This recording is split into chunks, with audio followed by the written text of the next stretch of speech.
નમસ્કાર, ગુજરાત લાઈવ સાથે હું છું જિજ્ઞાસા। સમાચારમાં સૌથી પહેલા વાત કરીશું આજે હરિયાણામાં જે પરિણામ આવ્યા છે એની। હરિયાણામાં સતત હેટ્રિક મારતા ભાજપમાં ઉત્સાહનો માહોલ છે। સતત ત્રીજી વખત સરકાર બનતા ઉજવણી થઈ રહી છે। મહત્વપૂર્ણ છે કે હરિયાણામાં ભાજપની નવી સરકારને લઈને મોટા સમાચાર મળી રહ્યા છે। હરિયાણામાં ભાજપે હેટ્રિક મારી છે। ભાજપે નવી સરકાર રચવા તૈયારીઓ પણ શરૂ કરી દીધી છે। જી હા, 12 ઓક્ટોબરે દશેરાએ યોજાઈ શકે છે નવી સરકારનો શપથ સમારોહ। તારીખ પણ નક્કી કરી દેવામાં આવી છે।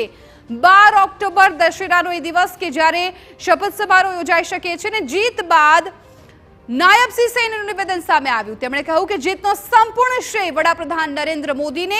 જીત બદલ પીએમ મોદીએ પણ શુભેચ્છા પાઠવી છે। ભાજપે નવી સરકાર રચી છે જેની હવે તૈયારીઓ પણ શરૂ। 12 ઓક્ટોબરે દશેરાએ નવી સરકાર છે શપથ ગ્રહણ કરી શકે છે। જીતની હેટ્રિક બાદ નાયબસિંહ સૈનીનું નિવેદન। જીતનો સંપૂર્ણ શ્રેય વડાપ્રધાન નરેન્દ્ર મોદીને। જીત બદલ પીએમ મોદીએ શુભેચ્છા આપી છે। પીએમ મોદીના નેતૃત્વમાં જીતની હેટ્રિક મળી છે તેવું સૈનીએ કહ્યું છે।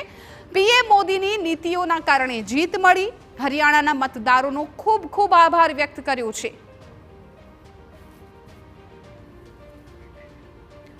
તો વડાપ્રધાન મોદી 7:30 વાગ્યે ભાજપ મુખ્યાલય પહોંચવાના છે। હરિયાણાની જીતની ઉજવણી થશે।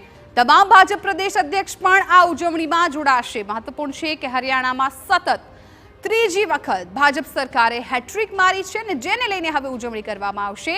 7:30 વાગ્યાની આસપાસ વડાપ્રધાન નરેન્દ્ર મોદી છે એ કમલમ પહોંચશે અને ભવ્ય ઉજવણી કરવામાં આવશે। તમામ ભાજપ પ્રદેશ જે લોકો છે, નેતાઓ છે એ પણ ઉપસ્થિત રહેશે। ભાજપ પ્રદેશ અધ્યક્ષ પણ ઉજવણીમાં જોડાશે।